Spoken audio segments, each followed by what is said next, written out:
Friends, ഞാൻ ഹർലാൽ. എന്തൊക്കെയുണ്ട് വിശേഷം? എല്ലാവരും സുഖമായിട്ടിരിക്കുന്നു വിശ്വസിക്കുന്നു. എല്ലാവർക്കും തന്നെ എന്തൊരു നല്ല ദിവസം ഉണ്ടാവട്ടെ എന്ന് ആശംസിക്കുന്നു, പ്രാർത്ഥിക്കുക. അതോടൊപ്പം നമ്മളിപ്പോൾ ചെയ്തു വരാറുള്ള ജമ്പിങ് ആൻഡ് സ്ട്രെച്ചിങ് വ്യായാമമാണ് ഇന്ന് കാണിക്കാൻ പോകുന്നത്. സ്ട്രെച്ചിങ് ആണ്.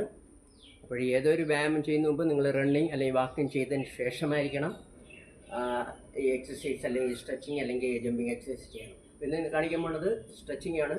ഇപ്പോൾ ആരാംശം രണ്ട് കാലും നമുക്ക് പറ്റുന്ന രീതിയിൽ ഡിസ്റ്റൻസ് വയ്ക്കുക. നമ്മളെ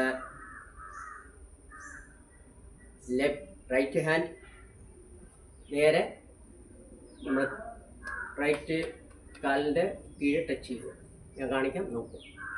എത്ര നിങ്ങൾക്ക് ഹോൾഡ് ചെയ്യാൻ വയ്ക്കാൻ പറ്റും മേലോട്ട് നോക്കുക, ഹോൾഡ് ചെയ്ത് വെക്കുക. നമ്മളെ കയ്യിൽ വിട്ട് നോക്കുക അല്ലെങ്കിൽ ആകാശത്തോട്ട് നോക്കുക. എത്ര സമയം ഹോൾഡ് ചെയ്ത് വെക്കാൻ പറ്റും അത്ര സമയം വെക്കുക. ആരാംസെ എണ്ണിക്കണം. നെക്സ്റ്റ് സെയിം പ്രസ് ചെയ്യണം. ഒരു കൈ നേരെ ആ കാലിൽ ടച്ച് ചെയ്യണം അല്ലെങ്കിൽ തറയിൽ ടച്ച് ചെയ്യാം. ഒരു കൈയിലോട്ട് നോക്കുക. അപ്പോൾ നിങ്ങൾ എത്ര സമയം സ്ട്രെച്ച് ചെയ്യാൻ പറ്റും അത്ര സമയം ഹോൾഡ് ചെയ്ത് വെക്കണം.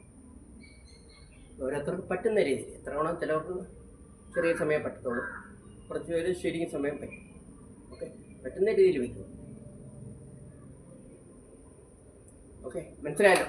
ഒന്നുകൂടെ കാണിക്കാം.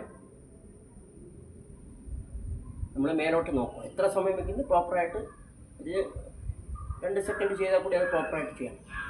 ഓക്കെ,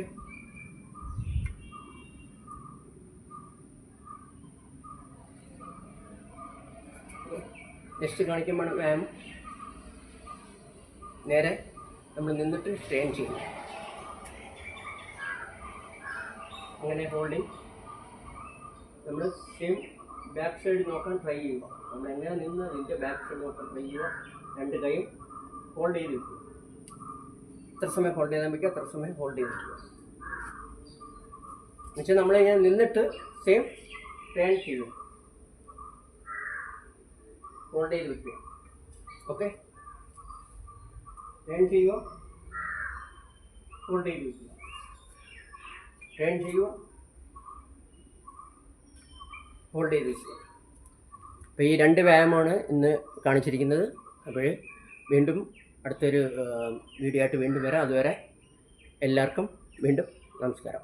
അപ്പോൾ എൻ്റെ ഈ വീഡിയോസ് ഇഷ്ടപ്പെടുന്നുണ്ടെങ്കിൽ, നിങ്ങൾക്ക് എന്തെങ്കിലും ഉപകാരപ്രദമാവുന്നുണ്ടെങ്കിൽ തീർച്ചയായിട്ടും ഷെയർ ചെയ്യുക, ലൈക്ക് ചെയ്യുക, കമൻറ്റ്സ് ചെയ്യുക. നിങ്ങളുടെ അഭിപ്രായങ്ങളെല്ലാം കമൻറ്റ്സിലൂടെ അറിയിക്കണം. നമസ്കാരം.